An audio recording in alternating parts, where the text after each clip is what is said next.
തെയ്യം. ചരിത്രത്തിൽ തെയ്യത്തിൻ്റെ തുടക്കത്തിനും വ്യക്തമായ രേഖകളൊന്നുമില്ല. എങ്കിലും സംഘകാല കൃതികളിൽ തെയ്യത്തിൻ്റെ പ്രാകൃത രൂപത്തെപ്പറ്റി സൂചനകൾ കാണാം.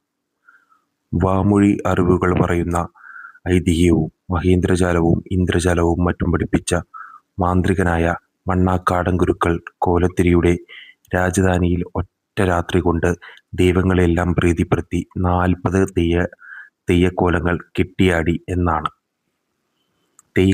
തെയ്യങ്ങളെക്കുറിച്ചുള്ള സാംസ്കാരികങ്ങളിൽ സംഖ്യകൾ ഉപയോഗിക്കാറില്ല.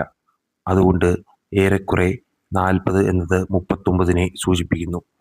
മലയൻ, വണ്ണാൻ, മുന്നൂറ്റാൻ, അഞ്ഞൂറാൻ എന്നിങ്ങനെയുള്ള സമുദായങ്ങളാണ് തെയ്യം കെട്ടിയാടാറുള്ളത്.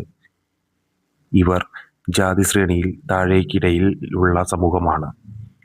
ഇതിൽ തന്നെ മലയജാതിയാണ് മന്ത്രവാദം, കുടിയൊഴിപ്പിക്കൽ, പ്രസവ ശുശ്രൂഷ മുതലായ കർമ്മങ്ങൾ ചെയ്യാറുള്ളത്.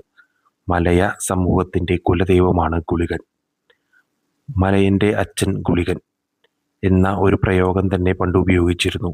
കൂടാതെ ഏതു ജാതിക്കാർ തെയ്യക്കോലം കിട്ടിയാലും അതിൽ ചെണ്ട കൊട്ടുവാനുള്ള അവകാശം മല അരയന്മാർക്കാണ്. കുരുത്തോല അധികമുള്ള തെയ്യങ്ങളായ ഗുളികൻ, ഗണ്ടാർകർണൻ, പൊട്ടൻ തെയ്യം മുതലായവ തെയ്യങ്ങൾക്ക് മല അരയ ജാതിക്കാർക്ക് ഉള്ളതാണ്. കൂടാതെ തെയ്യങ്ങളിൽ വെച്ച് ഏറ്റവും പ്രയാസവും ഭയാനകവുമായ തീച്ചാമുണ്ടി വിഷ്ണുമൂർത്തി ഒറ്റക്കോലം എന്ന് പറയുന്ന തെയ്യം കെട്ടിയാടുന്നതും മല അരയന്മാരാണ്.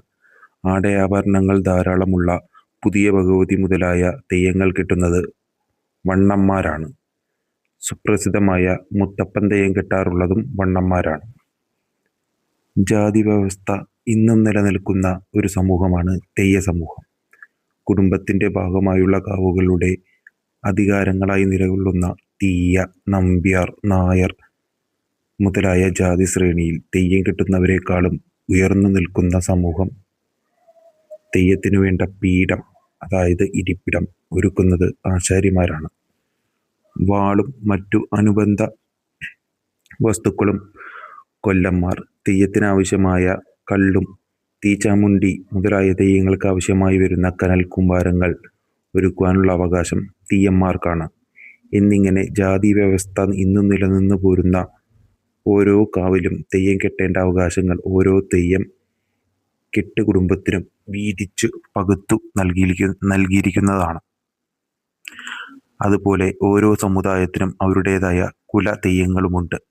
തീയന്മാർക്ക് വയനാട്ടുകുലവൻ, തൊണ്ടച്ചൻ എന്നീ പേരിലുള്ള തെയ്യവും, വാണിയന്മാർക്ക് മുച്ചിലോട്ടമ്മ, നമ്പ്യാർമാർക്ക് ക്ഷേത്രപാലകൻ എന്നിങ്ങനെയുള്ള ഓരോ തെയ്യവുമായിട്ടാണ് അവതരണ രീതി ചിട്ടപ്പെടുത്തിയിരിക്കുന്നത്.